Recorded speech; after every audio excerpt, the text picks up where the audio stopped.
100కు పైగా దీర్ఘకాలిక సమస్యలకు ఎటువంటి ఆపరేషన్ దుష్ప్రభావాలు లేకుండా హోమియోపతి చికిత్స. దాసరి నారాయణరావు గారు సార్ ఇండస్ట్రీకి పెద్ద దిక్కు.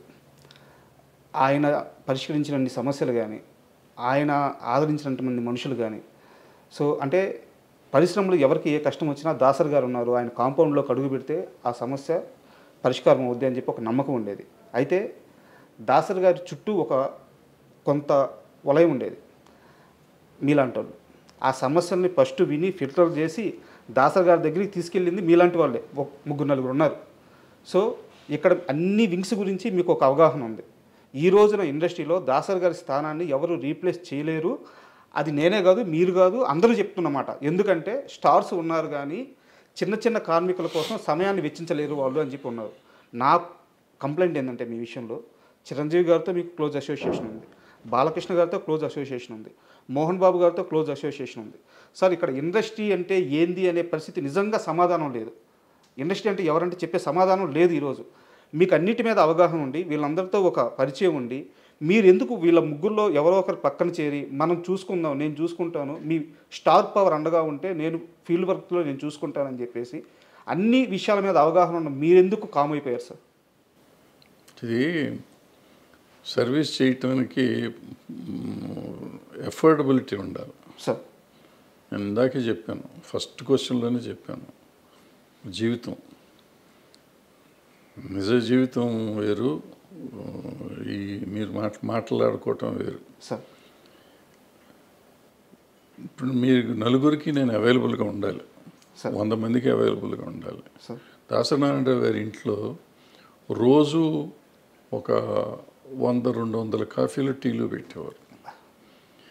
ఒక 30-40 మంది భోంచేసేవారు రోజు, 2 పూట్ల. సాయంత్రం టిఫిన్లో ఒక 40-50 మంది తినేవారు. ఆయన నెలకి ఒక 15-20 మందికి నెల డబ్బులు పంపించేవాడు. సంబంధం లేకపోయినా అవసరం మీరు ఇందాక అడిగారు కష్టాలు ఉన్నవాళ్ళు అని చెప్పి, అటువంటి వాళ్ళు తెలిసిన వాళ్ళకల్లా డబ్బులు పంపించేవాడు నెల కవర్లు వెళ్ళి. న్యూ ఇయర్ రోజు డబ్బులు ఇచ్చేవాడు, అయ్యప్ప మాలేసినప్పుడు డబ్బులు ఇచ్చేవాడు. ఏదో రకరకాలు చేస్తూ ఉండేవారు. ఇది కాకుండా సమస్యలకి చేస్తూ ఉండేవారు. మళ్ళీ పెళ్ళిళ్ళని పెటాకులని పోయినప్పుడు వచ్చినప్పుడు ఇస్తూ ఉండేవారు. ఇందులో ఏ ఒక్కటి నేను చేయలేను. నేను ఒక్కళ్ళకి రోజు ఇప్పుడు ఫర్ ఎగ్జాంపుల్ మీరు సమస్య ఉండి వచ్చారు, మీకు మంచినీళ్ళు కూడా నేను ఇవ్వలేను సార్. పూర్వకాలంటే మంచినీళ్ళు ఫ్రీగా వచ్చాయి, ఇప్పుడు మంచినీళ్ళు వాటర్ బాటిల్ కొనాలి. వాటర్ బాటిల్ కొంటే 10 రూపాయలు అవుతుంది. మీకు మంచినీళ్ళు ఇస్తే నేను 10 రూపాయలు ఖర్చు పెట్టాలి. సమస్య మీది, ఖర్చు నాది. నేను పెట్టే పరిస్థితిలో లేను, నేను చేయలేను అంత. సో చేతకాని విషయంలో జైలు పెట్టి ఎవరికి న్యాయం చేయలేను. ఫర్ ఎగ్జాంపుల్ మీరు చెప్పిన పలానా హీరో గారితో అసోసియేట్ అయ్యి చేయమన్నారు. సో నేను దగ్గర రోజు ఆయన ఇంటికి వెళ్ళాలి, అది మా ఇంట్లో ఉండాలి. మా ఇంట్లో ఉంటే ఈ చెప్పిన ఖర్చులు నేను భరించలేను. ఆయన ఇంటికి వెళ్తే ఆయన చిరాకు పడతాడో ప్రేమ చూసుకుంటాడో తెలియదు. వాళ్ళ ఇష్టాలు ఉండాలి, వాళ్ళ సైడ్ నుంచి అది ఉండాలి. మన సైడ్ నుంచి మనం వెళ్ళి దాన్ని బలవంతంగా రుద్దకూడదు. ఇప్పుడు దాసరి నారాయణరావు గారితో కూడా నేను ఇక్కడ దాసరి నారాయణరావు గారు ఒక స్టేజ్లో నేనే ఇక్కడ ఉండేవాడిని, నారాయణరావు గారు తర్వాత వచ్చారు ఇక్కడికి. సో ముందు నేను నా దగ్గర చేస్తూ ఉన్నవాళ్ళు ఆయన వచ్చిన తర్వాత ఆయన ఆల్రెడీ మాకు చాలా మెడ్రాస్లో చేస్తున్నారు కాబట్టి ఆయన దగ్గరికి నేను ఇద్దరం ఆయన నన్ను పిలిచి ఇక్కడ హైదరాబాద్ విషయాలు నాకు ఎక్కువ తెలుసు కాబట్టి నన్ను అడిగి చేసేవారు. సో అందుకని మీరు అన్నట్టు అందరూ నా దగ్గరికి ముందు నుంచే వచ్చేవారు కాబట్టి మళ్ళీ వస్తూ ఉండేవారు. అన్న సార్కి చెప్పండి అనేవారు. నేను చేయగలిగిన నేనే చేసేవాడిని, ఆయన దగ్గరికి తీసుకెళ్ళేవాడిని కాదు. లేదంటే ఆయనతో అవసరమైతే ఆయనతో చెప్పించేవాడిని. సో ఇప్పుడు మీరు అడిగిన ప్రశ్నకి సమాధానం, ఇప్పుడు దాసరి నారాయణరావు గారు లేరు, ఆ ఖర్చు భరించేవాళ్ళు లేరు, అంత కాంపౌండ్ లేదు ఇక్కడ, ఎక్కడ మన దగ్గర ఇల్లు లేదు, ఈ జరగని పనులు ఇవన్నీ. మరి ఎవరు సార్ ఇండస్ట్రీ పెద్ద? ఇప్పుడు ఇంకా అసలు పెద్ద అనేది ఉద్యోగం కాదు, ఇది ప్రెసిడెంట్ ఆఫ్ ఇండియా లాగా పోస్ట్ కాదు అది. ఆయనకి తెలియకుండా ఇప్పుడు ఒక మనిషి ఒక దాసరి నారాయణరావు అవ్వలేడు నాకు తెలిసి. ఎవరు? ఒక దాసరి నారాయణరావు కానీ, ఒక ఎన్టీ రామారావు కానీ అసలు ఈ ప్రపంచంలో, భూ ప్రపంచంలో ఇంకోళ్ళు అవరు. ఇంపాసిబుల్ అది. ఎన్టీ రామారావు అన్న కొంతమంది అవ్వగలరేమో కానీ దాసరి నారాయణరావు ఇట్స్ ఇంపాసిబుల్ ఇక అవటం. అది మనిషి మానవ మాత్రుడి వల్ల కాదు. అది ఒక మనిషి అన్ని పనులు చేయలేడు. ఆయన ఏంటి writer, director, actor, distributor, exhibitor, producer, lyric writer, dialogue writer, story writer, paper editor, politician, MP, తర్వాత మినిస్టరు, ఇది కాకుండా కాపు సంఘం వాళ్ళ గొడవ, అక్కడ నాయకుడు ఏది కాదు. ఈ సినిమా ఇండస్ట్రీలో పంచాయతీలు అసలు ఒక రోజునని 6 షూటింగ్లు 7 షూటింగ్లు జరిగిన రోజులు ఉన్నాయి. ఈ రోజుల్లో కూడా పంచాయతీ చేసేవాడు. మనిషికి ఎట్ట కుదురుతుంది? 6 సినిమాలకి డైలాగులు రాలి. ఒక సంవత్సరంలో ఆయన 12 సినిమాలు 14 సినిమాలు రిలీజ్ అయినాయి.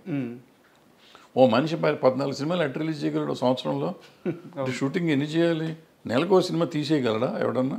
ఇవాళ తీస్తానికి 3 ఏళ్ళు పడుతుంది ఒక సినిమా తీస్తానికి. కథ రాయడానికే 2 ఏళ్ళు పడుతుంది. 6 నెలలు లేకపోతే కథ రాయమంటున్నారు ఇప్పుడు కొత్త డైరెక్టర్లు అందరూ.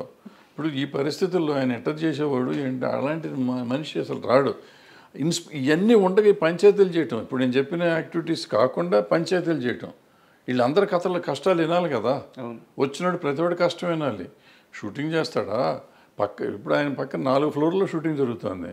4 ఫ్లోర్లో షూటింగ్ సంగతి చూడాలా, లేకపోతే నా బోటి వాళ్ళకి డైలాగులు రాసి పెట్టేవాడు అది చూడాలా, లేకపోతే ఈ వచ్చిన పంచాయతీ చూడాలా, లేకపోతే ఈ కాపు సంఘం మీటింగ్ చూడాలా, ఏది చూడాలి? అందరూ అక్కడ బయట వెయిటింగ్లో ఉండేవారు. మానవుడికి సహజం అది కుదురుతుందా? ఇవాళ మీరు చెప్పే ఎవరికన్నా ఏ పెద్దలకన్నా కుదురుతుందా? చేయగలరా? ఇంపాసిబుల్. అది గురించి మర్చిపోండి. సో ఆ పెద్ద అనేది లేదు, పోస్టు లేదు, ఏం లేదు. ఆయనకి ఏదో వచ్చేసింది, జరిగిపోయింది, ఇంకెప్పుడు జరగదు ప్రపంచంలో. అది ఆయన తెచ్చుకుంది కాదు, ఆయన స్వభావం వల్ల స్వభావం వల్ల వచ్చింది ఆయన. ఇప్పుడు నేనే వెళ్ళాను సినిమా ప్రాబ్లం వస్తే, ఆయనకి నాకు పరిచయమే లేదు, వెళ్ళిపోయి అన్నాడు ఏదో ఆయన చేసి పెట్టేవాడు. సో అట్లా ఎవరు మళ్ళీ వస్తారని అనుకోవటం దురాశ, జరగదు. సార్ అంటే ఇప్పుడున్న పరిస్థితుల్లో ఫిల్మ్ జర్నలిజం గురించి నాకు ఒక క్వశ్చన్ సార్. అంటే మీరు జర్నలిజాన్ని చూస్తున్నారు, ఫిల్మ్ జర్నలిజాన్ని చూస్తున్నారు, మీడియాతో మీకు అసోసియేషన్ ఉంది, మీరు కూడా వర్క్ చేస్తున్నారు. ఇప్పుడున్న ఫిల్మ్ జర్నలిజం చూస్తుంటే మీకు ఏమనిపిస్తుంది సార్? అంటే ఈ రివ్యూ సిస్టమ్ కానీ, అంటే జర్నలిజం కాదా అంటే కాదు. ఇప్పుడు ముందంటే ఏదో 4 పేపర్లు ఉంటే జర్నలిజం అనేవాళ్ళం సార్. ఏదో నాకు తర్వాత 2-3 ఛానళ్ళు వచ్చినాయి, ఛానల్ అనేవాళ్ళం. ఇవాళ ఏంటంటే సోషల్ మీడియా వచ్చినాక ఎంతమంది మనం సినిమా ఏదైనా పిలిస్తే, మీడియా పిలిస్తే 200 మంది వస్తున్నారు. వీళ్ళంతా జర్నలిస్టులే అంటే జర్నలిస్టులే అంటున్నారు. సో ఇది ఏది జర్నలిజం ఏది కాదు, జర్నలిజం మీద మనం డిస్కషన్ పెడతానికి లేదు. What is journalism, what is reporting అనే డిస్కషన్ వస్తే దానికి ఉండే తేడా దానికి ఉంది, దీనికి ఉండే తేడా ఉంది, వాట్ ఈజ్ రివ్యూ వేరే ఉంది. సో ఇవన్నీ మాట్లాడుతామంటే అది వేరే చర్చ అది. సో వీళ్ళలో ఎవరు రివ్యూవర్స్ కాదు, వీళ్ళు ఎవరు క్రిటిక్స్ కాదు, వీళ్ళలో మెజారిటీ అందరూ కాదు, అందులో కొంతమంది నిజమైన క్రిటిక్స్ ఉన్నారు, నిజమైన రివ్యూవర్స్ ఉన్నారు. సో వీళ్ళందరినీ మనం సీరియస్గా తీసుకోవటం అనవసరం. ఎందుకంటే వాళ్ళు యూట్యూబ్ వచ్చినాక అది అందరికీ కొంతమందికి ఉపాధి అయిపోయింది.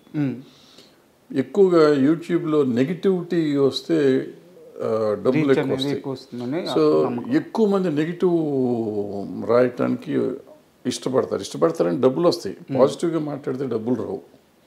ఏదైనా మంచి చెప్పామనుకోండి, బాబు మీరు ఇట్లా ఉండకూడదని చెప్పామనుకోండి, ఎవరు చూడరు. ఇట్లాగే ఉండాలని చెప్పామనుకోండి, అందరూ బ్రహ్మాండంగా ఉంటుంది.